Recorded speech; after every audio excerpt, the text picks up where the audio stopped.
요즘 여러분 큐티를 생명의 삶으로 욥기를 하고 계시죠?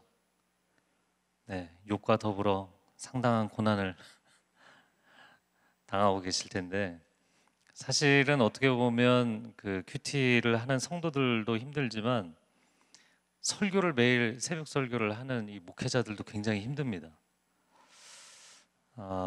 근데 이제 저는 뭐 예전에 여기 청년 집회 와서도 간증을 했지만 저는 기질 자체가 우울 기질이고 그 청소년 때 그 죽음에 대한 묵상을 많이 했었기 때문에 그 욥기를 보면 굉장히 이해가 잘 됩니다. 욥기를 요즘 묵상을 하면서 요즘 새롭게 깨닫는 것은 왜 이렇게 우울한 이야기가 42장까지 계속될까?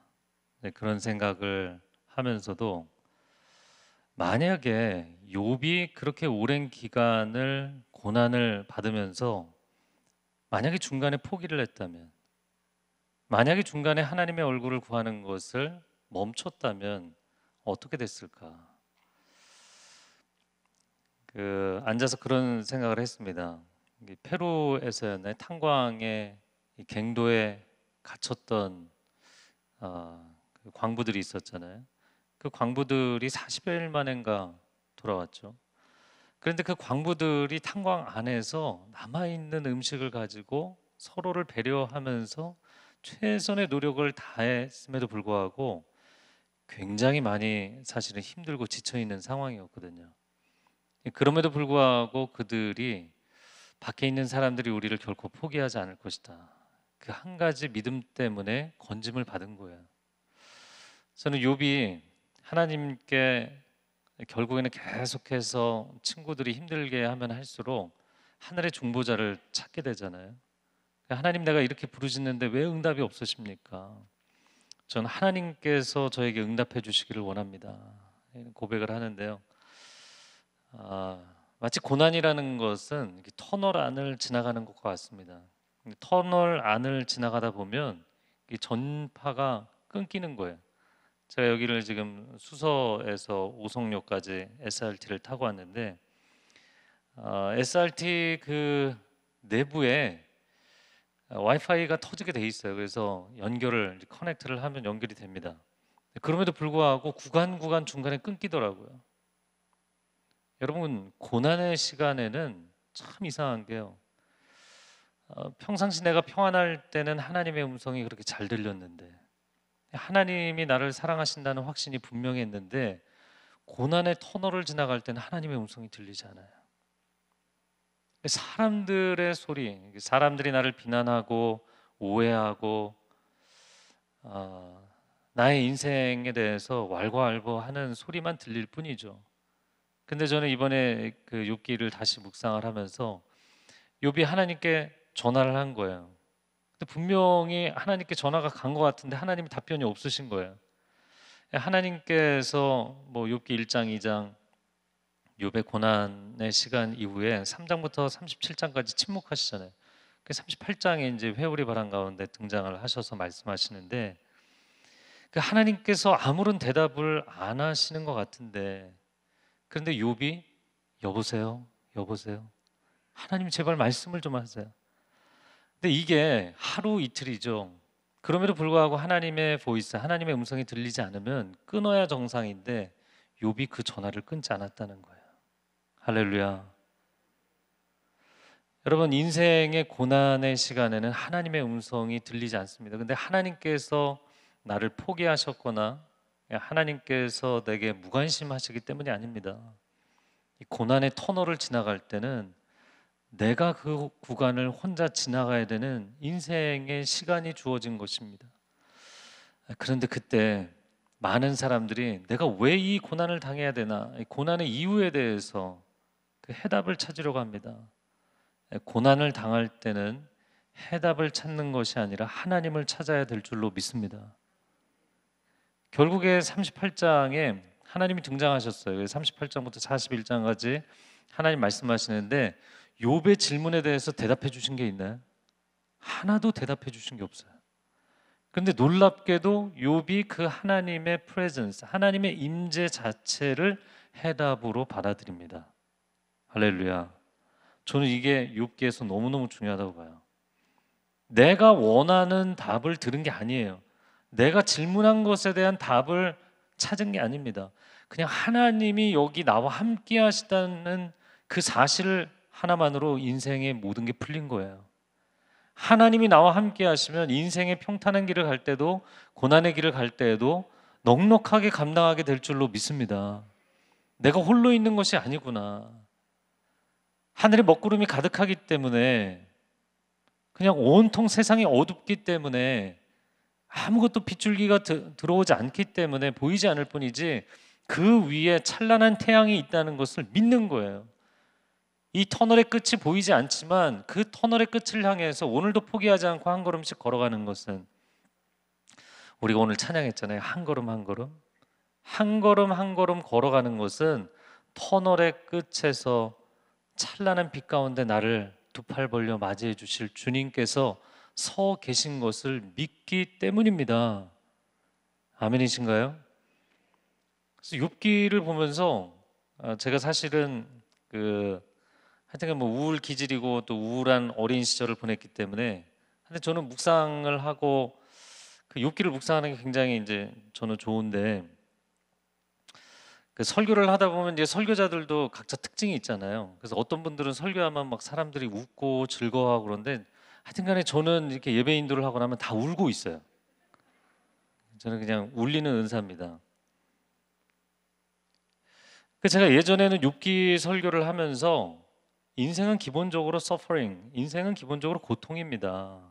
인생은 기본적으로 우울한 겁니다. 이런 얘기하면 별로들 이렇게 저 목사님 굉장히 인생을 우울하게 살았나 보다 이렇게 보셨어요. 근데 이 팬데믹 기간에 딱 욥기가 걸리니까요, 제가 인생은 긴 서퍼링과 짧은 해피니스, 아주 긴 고난의 시간을 지나서 아주 잠깐 한순간 기쁨을 경험하고 또 다시 긴 고난을 경험하고 그렇게 사는 것이다 얘기를 하니까 다 너무나 공감을 하시는 거예요.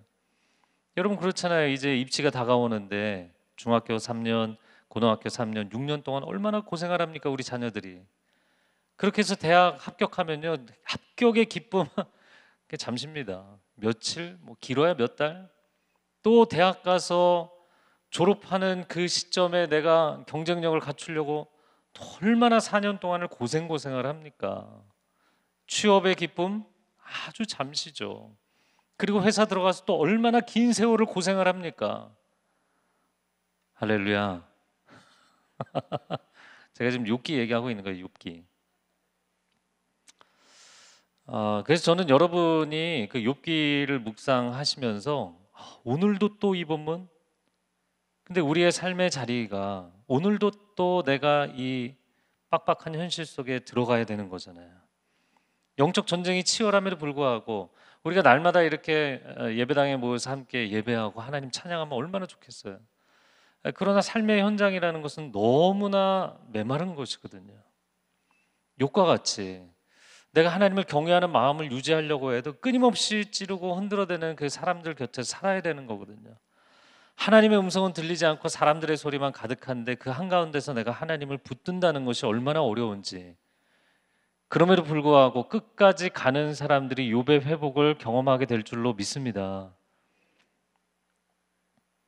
네, 제가 이 팬데믹 기간 2년이 주어지면서 사실 저는 열심히 그 사역을 해야 되고 막 뛰어다녀야 되고 그런 성향인데 이제 아무것도 할 수가 없는 거예요.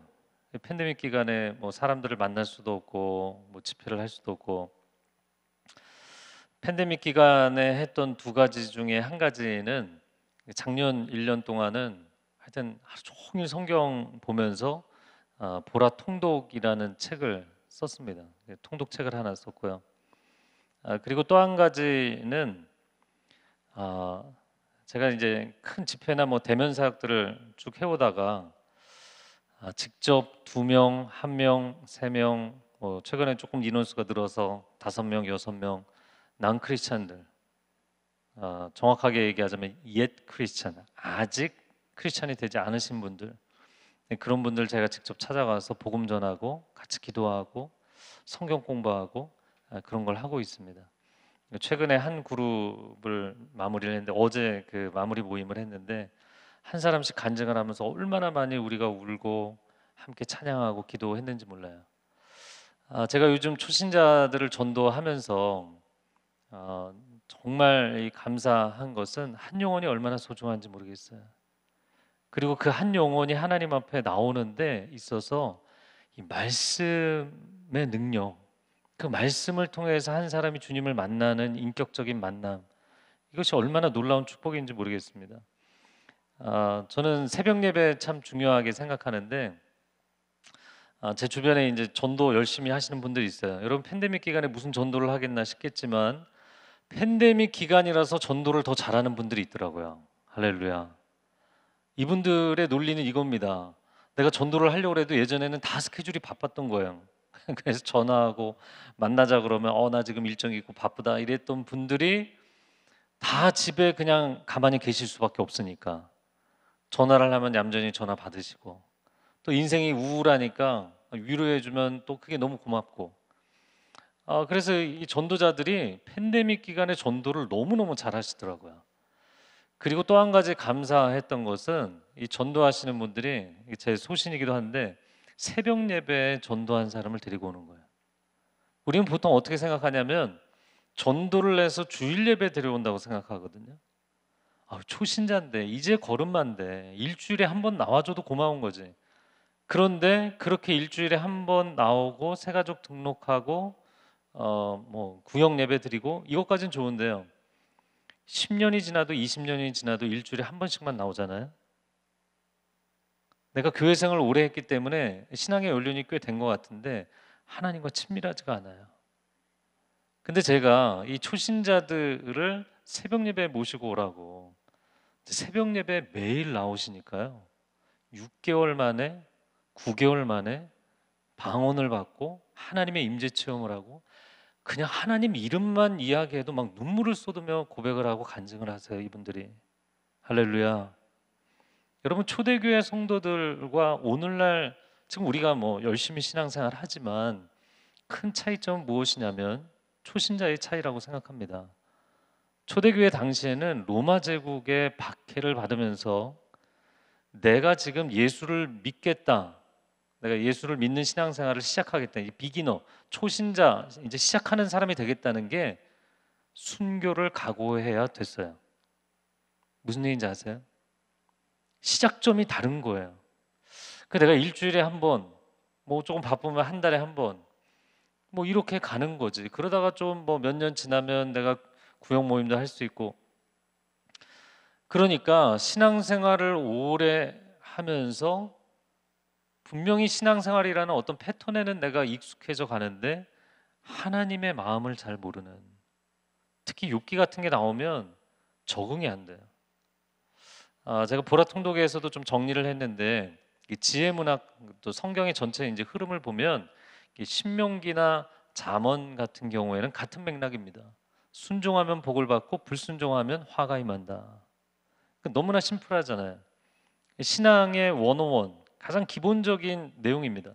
그런데 욥기는 여기에 해당이 안 된다고요. 욥은 하나님께 순종했는데 그에게 화가 임했어요. 그러니까 우리가 수학 공식처럼 단순 교리적 관점에서 욥기를 이해하려고 하면 욥기는 이해 안 돼요. 여러분이 신앙생활을 하면서 내가 하나님께 이렇게 헌신했는데, 내가 하나님 이렇게 사랑하는데 왜 하나님이 나의 인생에 이런 어려움을 주시지? 왜 이런 고난을 주시지? 이해가 안 되는 분들이 많은 거예요. 믿음으로 기도하면 병이 낫는다고 했는데 왜 병이 낫지 않지? 내가 하나님 앞에 부르짖어 기도하면 자녀가 잘 된다고 했는데 왜 내 자녀는 여전히 방황하고 있지? 이해가 안 되는 것들이 너무나 많은 거예요. 그런데 욥기를 보면서 우리가 깨닫게 되는 것은 다시 욥기로 돌아왔는데 하나님을 인격적으로 신뢰하는 사람은 내가 하나님을 다 이해하지 못해도 파악하지 못해도 그분을 끝까지 신뢰하는 거예요. 다니엘의 세 친구가 하나님은 능력의 하나님이시고 우리는 하나님의 능력을 믿으니까 풀무불 가운데서도 건져 주실 것입니다. 이 기본적인 믿음이 없었던 게 아니에요. 그럼에도 불구하고 하나님의 주권적 섭리가 어느 방향으로 결정이 날지 우리는 모르기 때문에 만약에 그분이 우리를 건져주지 않는다 할지라도 우리는 왕의 금신상에 절하지 않을 것입니다. 우리는 하나님만을 사랑할 것입니다. 여러분, 우리가 하나님을 다 이해할 수 있습니까? 하나님 다 이해할 수 없어요. 물론 순종하면 축복, 불순종하면 화, 이 인과관계의 법칙을 만드신 분도 하나님이시지만 하나님 자연세계의 인과관계 법칙, 인간 세계의 인과관계 법칙, 영적 세계의 인과관계 법칙, 우리가 인과응보라고 얘기하는 거죠. 이 법칙 하나님 다 만드셨지만 하나님은 자연의 섭리뿐만 아니라 초자연의 섭리도 일으키시는 분인 줄로 믿습니다. 그러면 그 하나님의 초자연적 섭리를 신뢰한다면 단순히 인과관계로 설명이 안 되는 하나님의 행보, 하나님의 역사하심에 대해서 내가 정말 그분을 인격적으로 깊이 있게 신뢰하는가. 결국에는 욥이 그 믿음이 있었기 때문에 이 고난의 시간을 뚫고 나간 것입니다. 제가 아직 서론 얘기하고 있어요. 서론을 이렇게 길게 이야기한 것은 올라오기 전에 목사님께서 큐티에 대해서 강조를 해달라고 말씀하셨는데, 여러분 설교도 들으시고 그리고 성경 통독도 하시고 말씀 암송도 하시고 성경 공부도 하세요. 그러나 저는 여러분 한 분 한 분이 말씀을 묵상하는 가운데 하나님의 음성을 인격적으로 듣는 은혜가 있으시기를 바랍니다. 물론 영적으로 기도하면서 하나님의 음성을 듣는 분들이 있어요. 그래서 제가 교회 안에서 두 그룹을 보니까 말씀파가 있고 기도파가 있거든요. 근데 기도파들은 굳이 성경을 읽을 필요가 없는 거예요. 내가 기도하면서 하나님의 계시를 받거든요. 할렐루야. 네. 아무도 아멘을 안 하시네요. 그런 분들은 그래서 제가 중보기도 팀들을 보니까 성경을 약간 등한시하더라고요. 그래서 제가 그분들에게 하나님의 음성인지 아닌지를 분별하는 시금석이 성경 말씀입니다. 중보 기도팀들이 가장 성경 통독 열심히 하셔야 됩니다. 그래야만 영적 분별력이 클리어할 수 있는 겁니다. 그래서 제가 중보 기도팀들에게는 꼭 성경 통독 하시라고 요청을 합니다. 그리고 말씀 사역을 하시고 말씀의 은혜 쪽에 집중하시는 분들은 또 기도를 잘 안 하려고 그래요. 왜냐하면 말씀에 하나님의 음성 기록되어 있고 이 말씀으로 가득 채우는 것이 너무 즐겁고 좋은 거예요. 그런데 이쪽 방향으로만 가고 말씀을 읽으면서 성령의 영적 감동하심을 따라가지 않으면 이게 지식으로 쌓이는 경우들이 너무 많아요. 말씀이 여러분에게 지식이 되고 지적인 자랑이 된다고 해서 능력이 나타나지 않습니다. 이 경의 모든 예언은 사사로이 풀 것이 아니니 경의 모든 예언은 하나님께서 사람에게 감동을 주셔서 쓰게 하신 것인 줄로 믿습니다. 모든 성경은 하나님의 감동으로 된 것이다. 하나님의 감동으로 되었다. 이것을 그 NIV 성경에서는 breathed라고 표현했어요. 그러니까 하나님이 숨을 훅 불어넣으신 것이다. 이게 구약 성경의 단어로 이야기를 하자면 성령, 호흡, 바람을 의미하는 우라흐라는 단어예요. 루아흐. 그러니까 하나님께서 마치 작가가 글을 쓸 때 영감이 떠올라서 글을 쓴다고 이야기하는 것처럼 성경의 저자들은 하나님의 영이 감동하셔서 이 말씀을 받아 적은 거예요.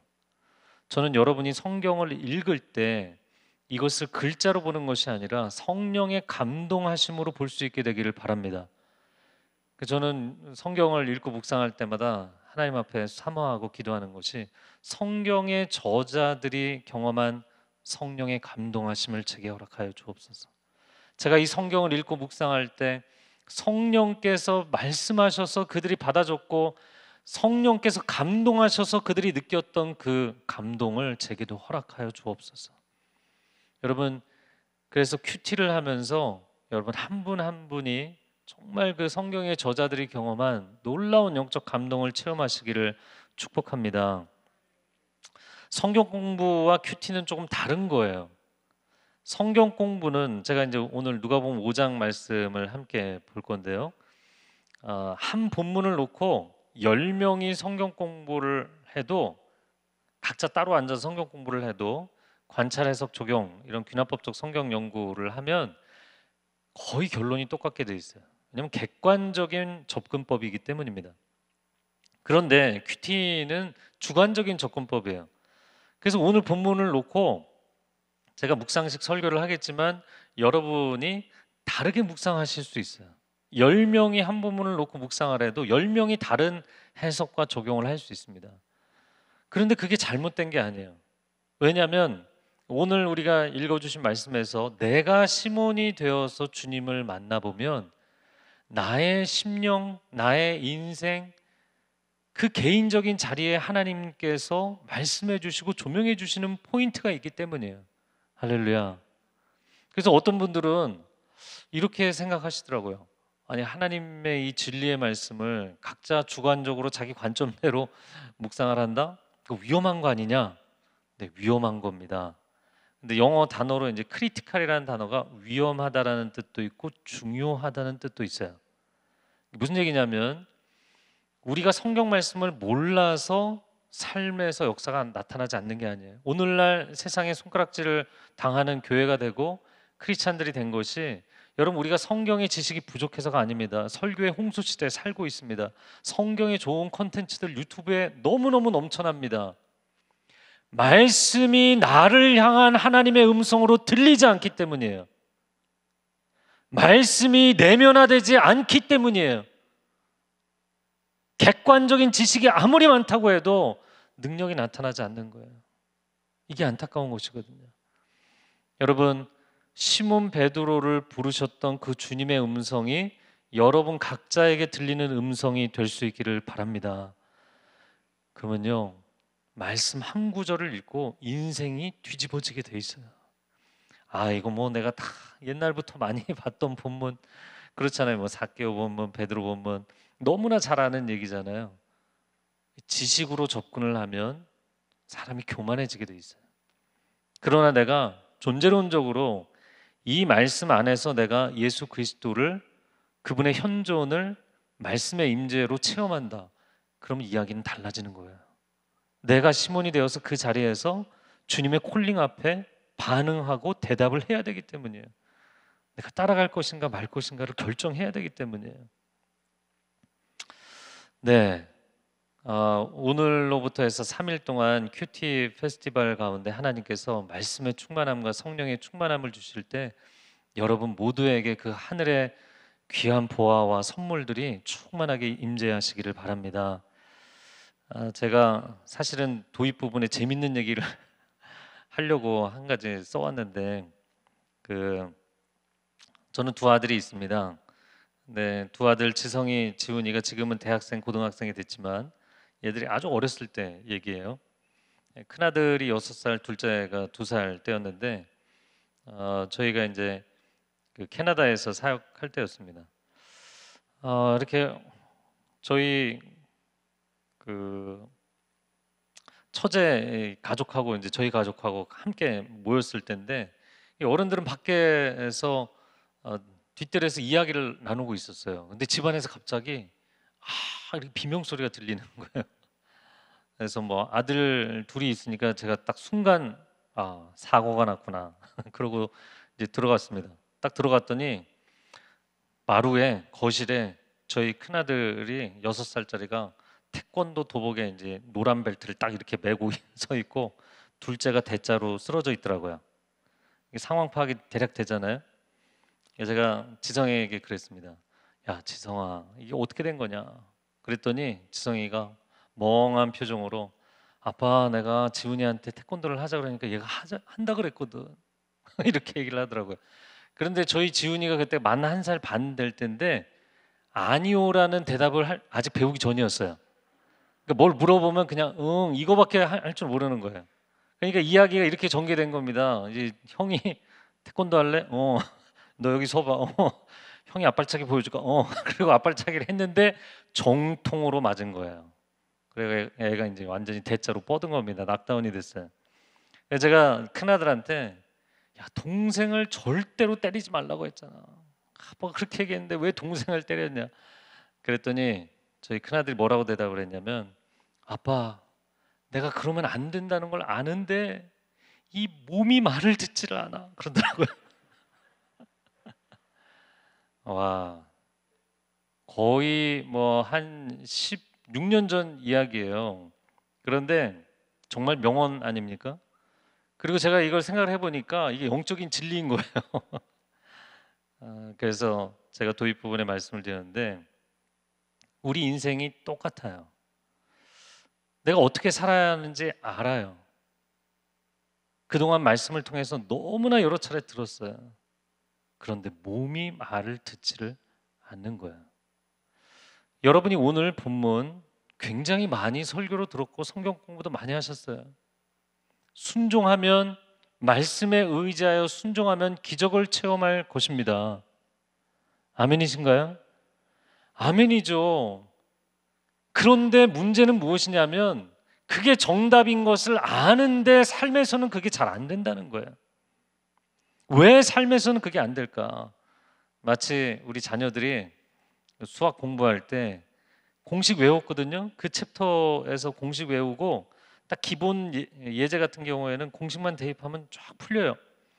그런데 실전 문제 들어가잖아요. 심화 문제 들어가면 이거 공식을 그냥 대입하는 거로 되는 게 아니거든요. 이게 약간 트위스트가 돼서 약간 꼬여서 문제가 나오기 때문에 그냥 공식만 안다고 되는 게 아닌 거예요. 그러니까 우리 인생의 현장에서는 순종하면 복을 받는다, 순종하면 기적이 나타난다, 이 영적 공식을 알매도 불구하고 삶에서는 그게 안 되는 거예요. 이게 왜 안 될까? 그래서 묵상이 필요합니다. 자, 오늘 본문을 함께 보도록 하겠는데요. 자, 이제 본론입니다. 5장 1절, 2절, 3절 한번 같이 읽어보겠습니다. 시작. 무리가 몰려와서 하나님의 말씀을 들을새 예수는 게네사렛 호숫가에 서서 호숫가에 배 두 척이 있는 것을 보시니 어부들은 배에서 나와서 그물을 씻는지라. 예수께서 한 배에 오르시니 그 배는 시몬의 배라. 육지에서 조금 떼기를 청하시고 앉으사 배에서 무리를 가르치시더니. 자, 1절에 보면 무리가 몰려와서 말씀을 들었다. 여러분, 그날 아침 게네사렛 호숫가를 이렇게 상상해 보세요. 여러분이 시몬이 되어서 이 장면을 좀 상상해 보시면 좋을 것 같아요. 갈릴리 호수는 바다라고 불릴 만큼 어마어마하게 큰 호수입니다. 그 한강이 뭐 세계적인 대도시들이 강들을 끼고 있는 경우가 많은데, 강들이 생각보다 해외 나가 보니까 강들이 그렇게 폭이 넓지 않더라고요. 한강은 굉장히 폭이 넓은 강입니다. 근데 한강이 보통 뭐 폭이 다리 길이가 2km, 1.5km 이 정도예요. 그런데 이 갈릴리 호수는 폭이 12km, 길이가 21km예요. 그러니까 물 부족 국가인 이스라엘에서 볼 때는 이건 바다 수준인 겁니다. 엄청나게 큰 호수이죠. 수자원이 풍부하기 때문에 어업을 하고, 주변의 평야에서는 곡물을 키우고, 또 언덕마다 과수원을 합니다. 그래서 무화과 나무와 포도나무가 무성한 굉장히 아름다운 그런 전원의 풍경이에요. 자, 그런데 이 조용한 시골 마을에 아침부터 사람들이 몰려든 겁니다. 너무나 빽빽하게 몰려들어서 발 디딜 틈이 없이 모인 거예요. 그렇게 사람들이 말씀을 사모했다고요.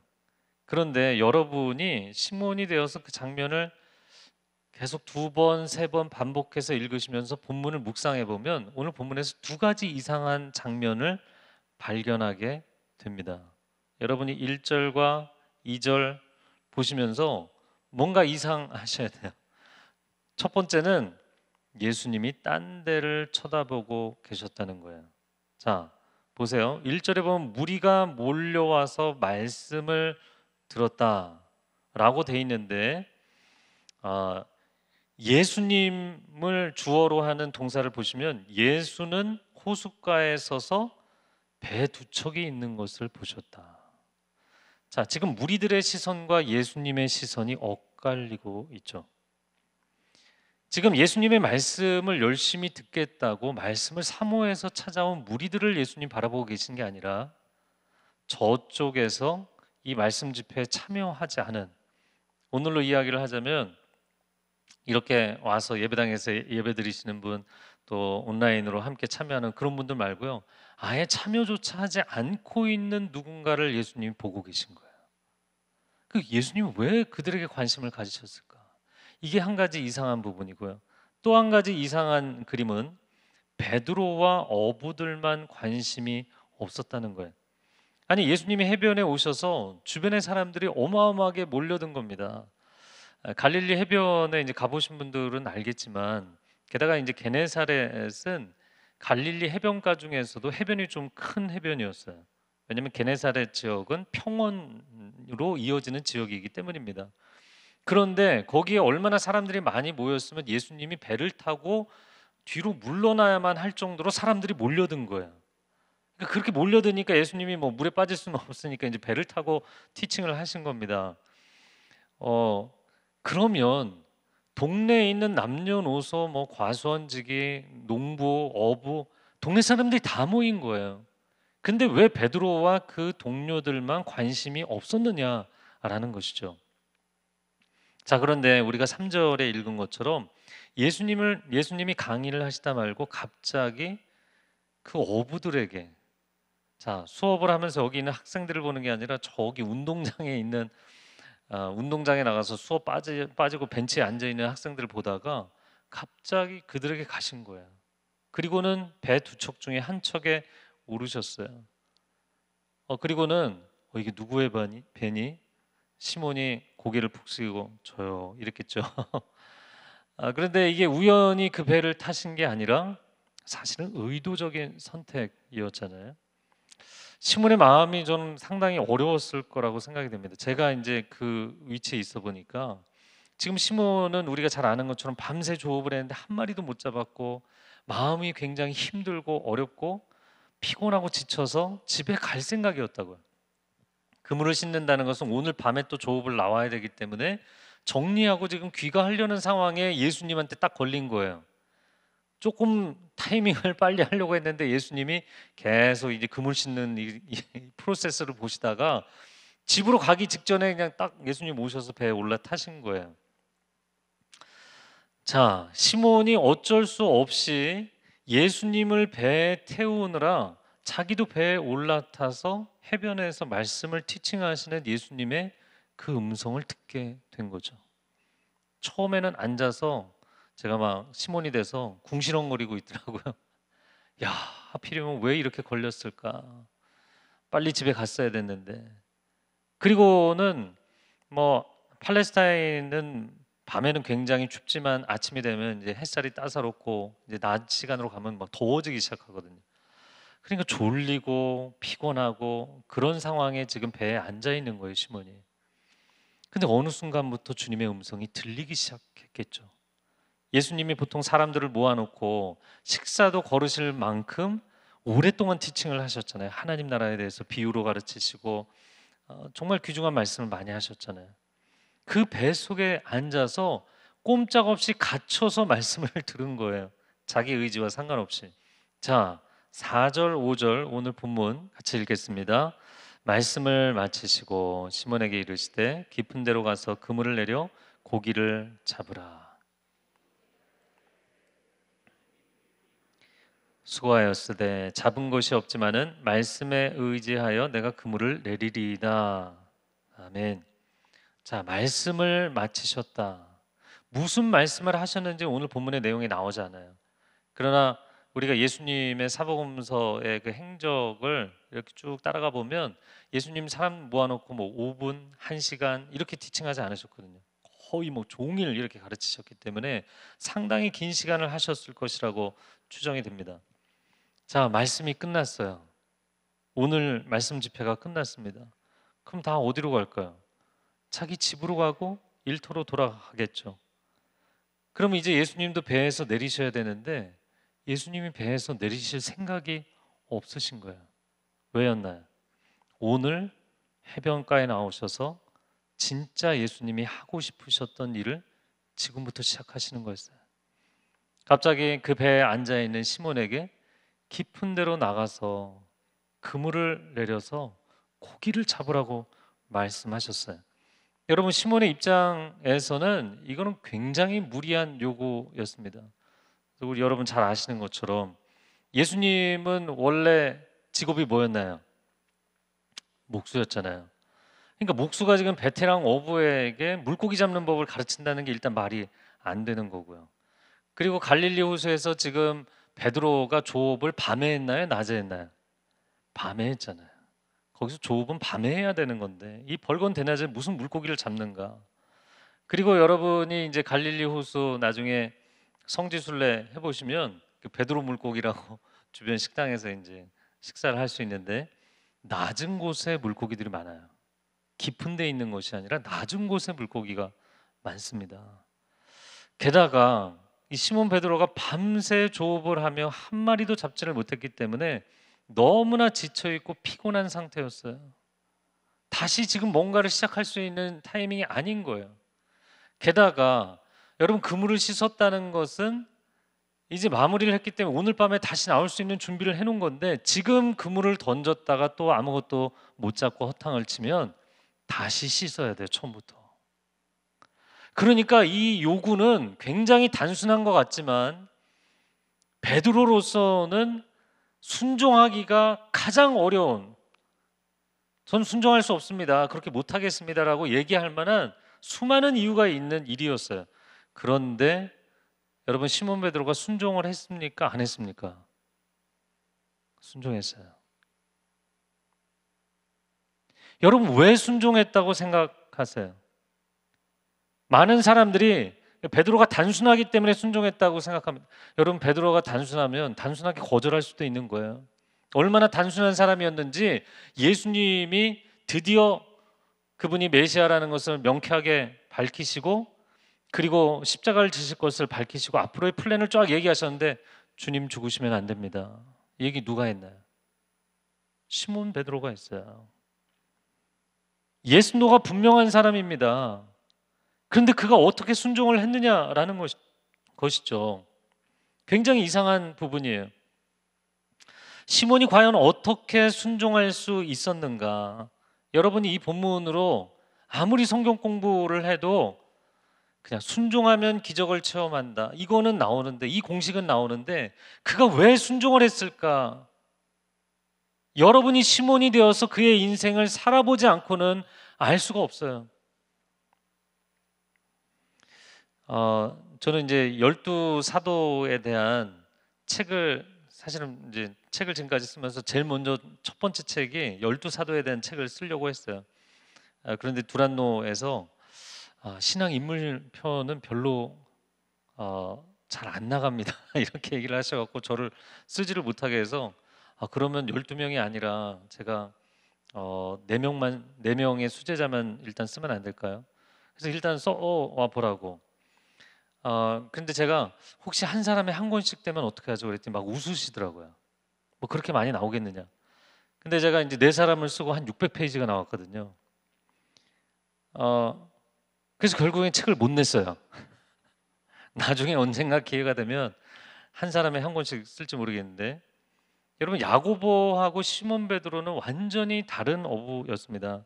야고보는 세베대 아들로서 야고보와 요한을 부를 때는 그 세베대가 어부들을 데리고 조업을 하는 장면이 나와요. 그래서 저희 오늘 여기 이재현 담임 목사님은 세베대는 갈릴리 어부협회 회장이었을 것이다, 뭐 이렇게 표현을 하셨는데 너무 적합한 표현입니다. 나중에 보면 예수님이 대제사장에게 잡혀와서 뜰에서 신문을 당하시는데 요한이 그 집안과 서로 교분이 있어서 들어갑니다. 어떻게 갈릴리의 촌동네 어부 출신이 대제사장 가문과 교류가 있었느냐라는 거죠. 그래서 야고보는 상당히 갈릴리 지역에서도 리더십을 갖고 있던 집안의 장자였어요. 야고보가 자신의 그 장자로서의 지분을 포기하고 헌신한 것은 아버지의 가업을 잇고 비즈니스를 이어가는 그런 특권을 포기한 거였어요. 그런데 베드로는 좀 다릅니다. 베드로는 장모의 집 이야기가 나오지만 장인어른이 등장하잖아요. 장인과 장모는 등장하는데 장인은 이미 돌아가셨던 것 같고요. 자기 부모님도 돌아가셨기 때문에 장모님만 모신 것으로 추정합니다. 자, 그러면 베드로는 왜 그 어부 생활을 포기하기가 어려운 거냐면, 내가 오늘 물고기 한 마리를 낚지 못하면 내 가족이 오늘 먹을 거리가 없는 거예요. 생계형 가장이었어요. 그래서 자기 동생 안드레는 요한복음 1장을 보면 일찍부터 헌신을 했지만, 시몬 베드로는 그 자리를 떠날 수가 없는 사람이었어요. 내가 오늘 물고기를 몇 마리라도 낚아야 가족들을 먹여 살릴 수가 있는데, 그 현실의 문제가 너무나 치열했던 사람이기 때문에 예수님이 오신다는 소문에 수많은 사람들이 환호를 하며 구름대처럼 몰려있지만, 나는 오늘 밤 조업을 하면서 한 마리도 낚지 못했다는 것이 인생을 주님 앞에 서지 못할 정도로 절망시킨 거였어요. 내가 주님을 안 믿어서가 아닙니다. 주님을 사랑하지 않아서가 아닙니다. 내가 주님을 사랑하지만, 나도 주님을 사모하지만 내 삶의 현실이 너무나 팍팍한 거였어요. 여러분, 시몬이, 많은 사람들이 오해하는 게 누가복음 5장이 시몬 베드로가 예수님을 처음 만난 사건으로 봅니다. 아니요. 요한복음 1장을 보면 자기 동생 안드레 덕분에 예수님을 처음 대면하는 장면이 나와요. 그때 예수님께서 바요나 시몬아, 내가 장차 개발하리라. 그가 걸어오는 것을 보시면서 그의 과거와 현재와 미래를 동시에 통찰하셨어요. 너는 바요나, 요한의 아들이고 현재는 시몬이지만 장차 게바, 베드로와 같은 반석과 같은 인물이 될 것이다. 할렐루야. 그래서 감격적인 예수님의 음성을 들었던 사람입니다. 지금 누가복음 5장을 보고 있는데요, 4장 39절에 보시면, 여러분 성경 바로 앞에 장이에요. 4장 39절에 보면 시몬의 집에 직접 예수님이 찾아오셔서 열병에 걸려있는 장모를 치유해 주신 기적을 체험했어요. 여러분, 우리가 신앙생활하면서 시몬처럼 예수님을 감격적으로 만나보기도 했고 기적도 체험해 봤는데 내 삶의 자리가 너무나 절망적이니까 일어설 수가 없는 거예요. 내가 예수님을 사랑하지 않아서가 아닙니다. 그래서 이런 모임을 하는데 왜 김 집사님 안 나오십니까? 왜 이장로님 안 나오십니까? 남들이 이해할 수 없는, 욥의 친구들이 이해할 수 없는 고난과 슬픔과 눈물을 가지고 살아가는 사람들이 있는 거예요. 베드로는 이게 너무나 생명줄을 붙잡고 있는 문제였기 때문에 그 물고기를 잡느냐 못 잡느냐에 따라서 인생이 일희일비하는 거예요. 극단적인 명함을 오갔던 것이죠. 하지만 저는 이 본문을 묵상할 때마다 참 주님께 너무나 감사한 것은, 우리가 인생의 밑바닥에 떨어져 있을지라도 주님은 포기하지 않고 찾아오시는 줄로 믿습니다.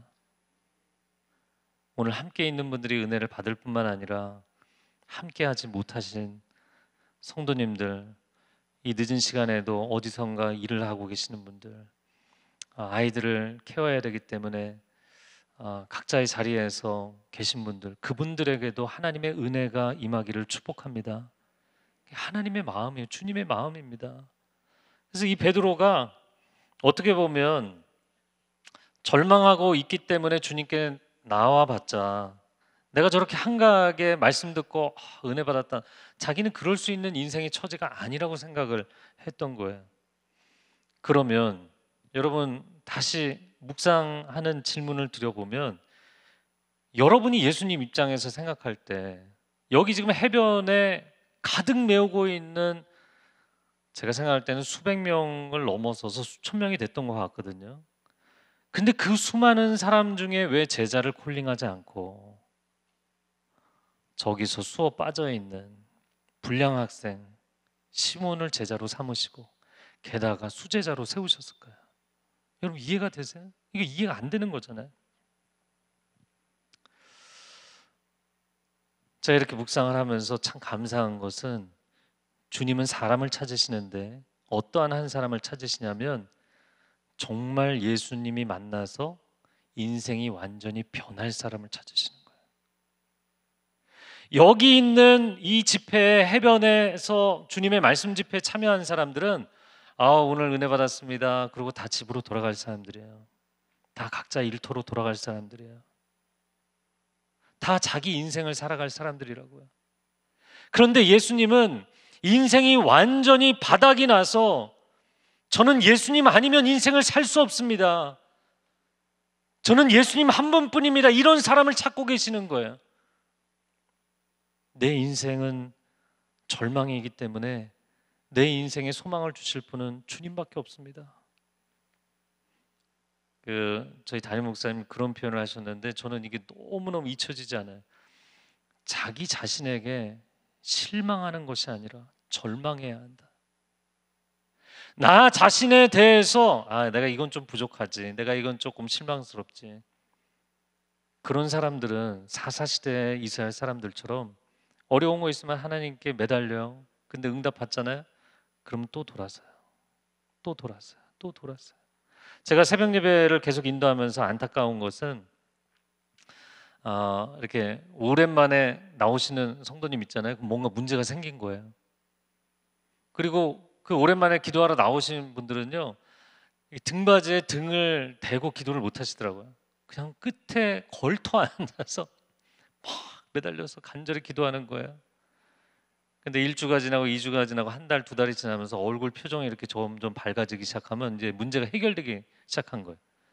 그리고 이제 등에 기대서 좀 편안하게 새벽 기도 하다 보면 어느새 다시 안 나와요. 매달릴 이유가 없는 거예요. 그분께 내 인생을 던질 이유가 없는 거예요. 그냥 내 인생을 살아가면서 간혹 가다가 그분이 필요하면 요청할 뿐이지 내 인생을 올인할 생각이 없어요. 예수님은 어떤 사람을 찾으실까요? 단 한 사람이라도 인생을 주님께 던질 사람을 찾으시는 거예요. 그래서 시몬 베드로를 선택하신 겁니다. 여기 정상적으로 수업을 하고 있는 모범적인 학생들 중에는 없는 거예요, 그런 학생들이. 근데 저기서 완전히 인생에 절망한 한 사람, 오늘 물고기 한 마리 잡아야만 살 수 있는데 그 물고기조차 잡히지 않는 인생이 밑바닥에 떨어져 있는 사람, 그 사람을 부르시니까 그가 주님께 인생을 헌신한 거예요. 자, 7절과 8절 말씀 같이 읽어보겠습니다. 시작. 이에 다른 배에 있는 동무들에게 손짓하여 와서 도와달라 하니 시몬 베드로가 이를 보고 예수의 무릎 아래에 엎드려 이르되 주여 나를 떠나소서 나는 죄인이로소이다. 자, 시몬이 말씀에 순종을 했습니다. 그리고 순종을 하니까 어떤 기적을 체험했나요? 배가 가라앉을 정도로 많은 물고기를 잡았어요. 할렐루야. 이럴 때 우리는 보통 할렐루야 하잖아요. 그런데 이런 상황에서 제가 시몬이었다면 주님 나를 떠나십시오가 아니라 꽉 붙잡았을 것 같아요. 아니 왜 이제 나타나셨습니까? 제가 주님을 믿는다고 하나님을 믿는 사람이라고 하면서도 사업이 안 돼서 그동안 얼마나 부끄러웠는데 주님 계속 여기 머물러 계십시오. 매일 조업을 같이 합시다. 매일 저와 사업을 같이 합시다. 저도 좀 사업이 대박나서 사람들에게 간증하고 다니면 좋겠습니다. 그렇게 얘기해야 정상 아닌가요? 근데 갑자기 시몬이 이상한 이야기를 합니다.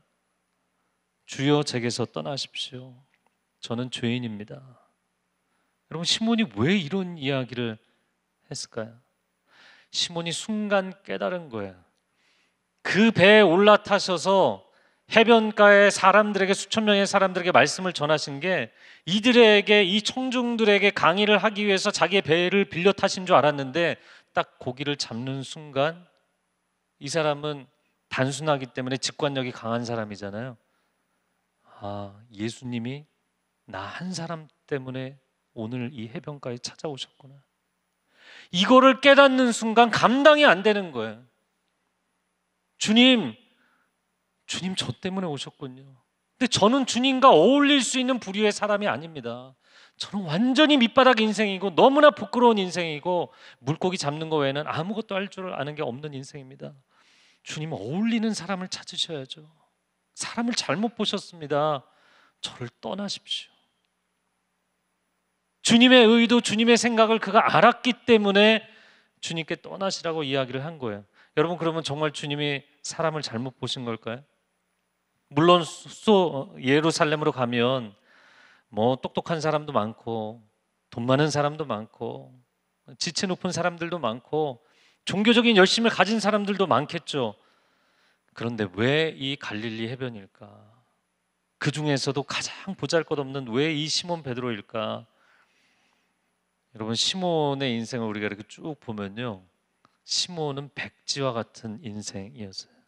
저를 한번 따라해 보시겠어요? 백지 같은 인생.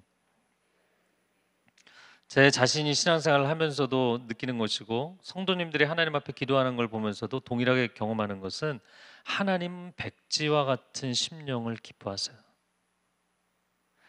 내가 하나님 앞에 기도할 때 여러분, 기도하면서 수많은 사람들이 하나님을 가르치려고 듭니다. 하나님, 제 인생의 상황이 이런데 이렇게 응답을 하시는 게 정답입니다. 왜 빨리 응답을 안 하시나요? 지금 뭐 하고 계시나요? 졸지도 아니하시고 주무시지도 아니하신다는 하나님께서 지금 뭐 하고 계시는 겁니까? 지금 바로 응답하셔야 됩니다. 빨리 행동하십시오. 기도가 내가 정답을 다 정해놓고 하나님께 가르치는 기도를 하는 사람들이 너무너무 많거든요. 그런데 시몬 베드로 같은 사람은요, 인생이 바닥이잖아요. 아무것도 주장할 게 없어요. 아무것도 주님께 요구할 게 없어요. 그냥 주님이 자기를 찾아오셨다는 게 너무나 버거워서 감당이 안 돼서, 주님, 저는 밑바닥인데 아무것도 없는데 저 같은 사람을 왜 찾으십니까? 제가 지난번에 청년 집회 때도 간증했지만 하나님이 저를 불러주신 이유는 단 한 가지라고 생각해요. 저는 한 3년 동안을 자살 충동에 굉장히 시달렸거든요. 중학생 때. 제 인생을 쓰레기통에 버리고 싶었어요. 근데 하나님께서 어느 날 저를 인격적으로 뜨겁게 성령이 감동하신 가운데 만나주셨고, 그리고 제가 그때 고백한 것은 저는 쓰레기통에 버리려고 했는데 주님께서 건져서 쓰시겠다고 하니까 마음대로 쓰십시오. 저는 아무것도 주장할 것이 없습니다. 아무것도 요구할 것이 없습니다. 아무것도 내세울 것이 없습니다. 정말 이 책을 읽으면서 책을 이해하는 능력도 없어서 공부도 하기 힘든 사람이었거든요. 체력이 바닥이어서 하루 12시간, 13시간을 자도 감당이 안 되던 사람이었거든요. 그분이 나를 만나주시고 백지 같은 나의 인생에 그림을 그려주시는 게 저는 너무너무 감사했어요. 그래서 하나님 앞에 내가 기도를 하면서 요구를 하는 기도를 하는 게 아니라 마음껏 그려주십시오. 저는 그냥 순종하겠습니다. 여러분, 우리가 하나님을 가르치려 들고 하나님께 내 주장에 순종하라고 기도를 하잖아요. 그 기도를 어떻게 하나님께서 들어주실 수가 있겠어요? 그 기도 응답을 안 해주시는 게 아니라 기도 시작 자체가 잘못된 경우들이 너무나 많은 거예요. 왜 그 수많은 해변에 있는 사람들은 은혜를 받았는데, 그들도 말씀을 다 들었는데 들을 생각이 없었던 시몬이 선택을 받았을까? 그런 인생이 정말 바닥이기 때문에 그냥 말씀을 부어주시면 부어주시는 대로, 부르시면 부르시는 대로, 명하시면 명하시는 대로, 자기가 주장할 것이 아무것도 없었기 때문이에요. 여러분, 주님은 오늘도 찾으십니다. 진정으로 주님과 동행할 한 사람을 찾으시는 거예요. 시몬이 우리가 잘 아는 것처럼 다혈질이고 좌충우돌하고 뭐 사고 많이 치던 사람이었잖아요. 그러나 정말 백지처럼 단순한 사람이기 때문에, 솔직한 사람이기 때문에 주님은 그를 기뻐하셨어요. 주님은 오늘날도 종교인을 찾으시는 것이 아니라 시몬처럼 백지 같은 깨끗한 영혼을 찾으시는 줄로 믿습니다. 주님을 향해서 시몬이 저를 포기하십시오. 저는 안 됩니다. 제가 저를 너무나 잘 알고 있습니다. 그런데 주님 포기하지 않으셨어요. 그리고 어떻게 보면 시몬의 그 고백 때문에 시몬을 선택하신 거예요. 주님, 제가 이렇게 준비가 돼 있는데, 제가 이렇게 매일 기도를 하는데 왜 저를 선택을 안 하십니까? 그런 사람들은 선택을 안 하시는 거예요. 저는 안 됩니다. 저는 불가능합니다. 저는 못합니다. 그런 사람들을 찾으시는 거예요. 인생의 벼랑 끝에 서 있는 사람들. 그래서 그 한 사람을 찾으시는 거예요. 이스라엘을 왜 선택하셨는가? 그러니까 어떤 사람들은 뭐 이스라엘만 편애해서 가나안 족속을 다 죽이고 뭐 하나님에 대해서 오해하시는 분들이 많지만 그거 다 설명할 수는 없고요. 지금요. 이스라엘을 선택하신 제일 중요한 이유가 뭔지 아시죠? 세상에서 가장 연약한 유리방랑하는 유목민족, 아주 작고 연약한 민족이었기 때문이에요. 하나님은 세상에 잘난 사람들, 똑똑한 사람들, 유능한 사람들, 지혜로운 사람들을 불러서 쓰시는 게 아니라 무능하고 무지하고 절망하는 사람들을 불러서 쓰시는 거예요. 이유는 여러분 잘난 사람들을 데려다 쓰시면 자기가 한 줄 알거든요. 근데 아무것도 아닌 사람을 들어서 쓰시면 이거는 하나님이 하셨다는 게 너무나 분명한 거예요. 할렐루야. 저를 한번 따라해보세요. 하나님은 반전의 하나님이십니다. 하나님은 나중된 자가 먼저 되는 것을 기뻐하시고 천국문 앞에서 세상에 잘난 척을 하던 수많은 사람들을 겸손케 하시고 세상에서 아무런 이름도 없었던 수많은 연약한 자들을 가장 높은 자리에 존귀케 하실 영원한 대반전을 이루실 하나님이신 줄로 믿습니다. 하나님 나라는 엄청난 대반전과 대역전의 드라마가 될 거예요. 베드로를 그래서 부르신 거예요. 결국에 시몬이 주님을 따라가는데 그렇게 목숨 걸던 배와 그물과 물고기를 다 버려두고 주님을 따라가잖아요. 그러니까 물고기가 내 인생의 전부라고 생각했는데 주님이 내 인생의 전부라는 것을 깨달은 거죠. 주님이 참 감사한 것은 시몬을 포기하지 아니하신 것처럼 저와 여러분의 인생을 포기하지 아니하실 줄로 믿습니다. 오늘 10절, 11절 말씀 제가 읽겠는데요. 자막으로 보여주시면 세베대의 아들로서 시몬의 동업자인 야고보와 요한도 놀랐습니다. 예수께서 시몬에게 이르시되 무서워하지 말라. 이제 후로는 내가 사람을 취하리라 하시니 그들이 배들을 육지에 대고 모든 것을 버려두고 예수를 따르니라. 아멘. 두려움 가운데 자기 절망과 자기 한계, 자기 연민에 빠져 있는 사람에게 시몬아, 내가 너에게 꿈을 줄게. 넌 여기 이렇게 해변에 주저앉아 있을 사람이 아니야. 너 나와 함께 일어나 함께 가자. 이 음성을 듣는데요, 너무너무 감사한 거예요. 정말 시몬 베드로처럼 저의 인생도 완전히 절망했을 때 그 밑바닥에서 주님이 건져주셨거든요. 그리고 복음이 얼마나 소중한지를 깨닫게 해주셨고 그 복음을 전할 수 있는 사람으로 불러주신 거예요. 할렐루야. 사람은 자신의 가치를 보아주는 사람에게 인생을 헌신하는 법입니다. 조직에서도 마찬가지고요. 하나님 나라도 마찬가지입니다. 오늘 주님께서 여러분에게 이 시간 말씀하시는 줄로 믿습니다. 여러분 눈을 감으시고 이 시간 함께 기도하겠는데요.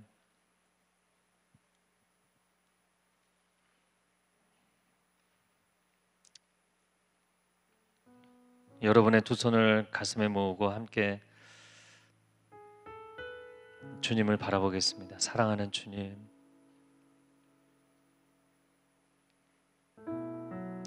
내가 열심히 노력했지만 인생의 바다에서 그렇게 매일 밤 수고하고 노력했지만 하나님 인생이 제 뜻대로 되지 않았습니다. 여전히 저는 왜 이 결핍 가운데 놓여 있는지 다 이해할 수가 없고 욥의 고난, 베드로의 고난, 내 인생의 이 개인적인 고난에서 왜 벗어날 수 없는지 저는 이해가 다 되지 않습니다. 하나님 나라의 큰 그림도 보이지 않는데 어떻게 제가 제 인생의 큰 그림이 보이겠습니까? 하나님을 사랑하지 않는 것이 아니고 하나님을 신뢰하지 않아서가 아닙니다. 너무 인생의 상황이 척박합니다. 인생의 풍파를 맞고 맞아왔는데 이 팬데믹으로 인해서 또 큰 타격을 입고 제가 하나님 앞에 일어설 용기를 잃어버렸고 내가 주님을 만나서 뜨거운 기적과 은혜도 체험했지만 주님 용기가 나지 않습니다. 내가 다시 저기 가서 손들고 기쁘게 찬양할 용기가 나지 않습니다. 근데 주님이 그 마음을 아세요. 시몬을 부르신 것처럼 이 시간 여러분을 부르시는 줄로 믿습니다. 내 사랑하는 아들아, 내 사랑하는 딸아, 너 여기 이렇게 주저앉아 있을 사람이 아니지 않니? 내가 너를 얼마나 사랑하는데, 너의 마음 가운데 나를 향한 진정한 신앙의 고백이 있다는 것을 내가 알고 있는데, 일어나자. 나와 함께 가자. 나와 함께 꿈을 꾸자.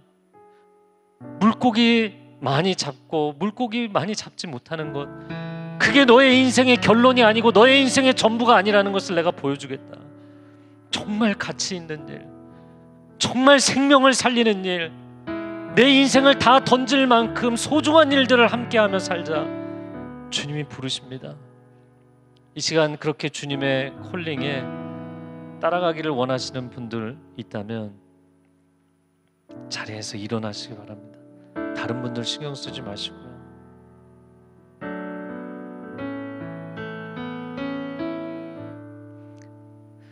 우리 가슴에 손 얹고 제가 기도하겠습니다. 사랑하는 주님,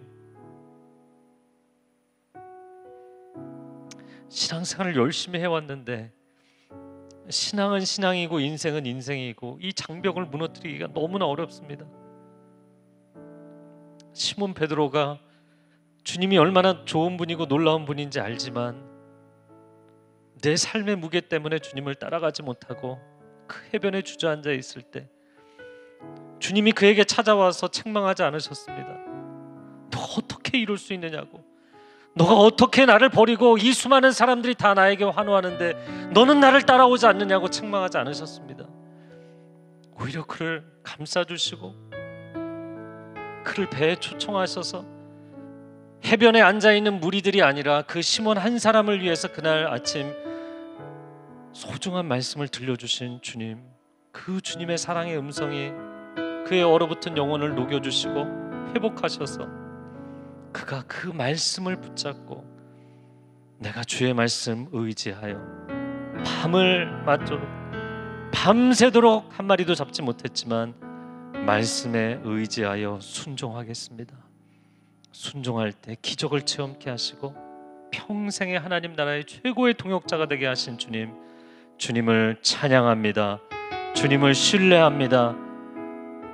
주님이 시몬을 만나주신 것처럼 우리가 말씀을 읽고 묵상할 때 그 안에서 사랑의 시선으로, 사랑의 음성으로 시몬을 바라보시고 시몬에게 말씀하셨던 예수 그리스도를 만나는 축복이 있게 하여 주시옵소서.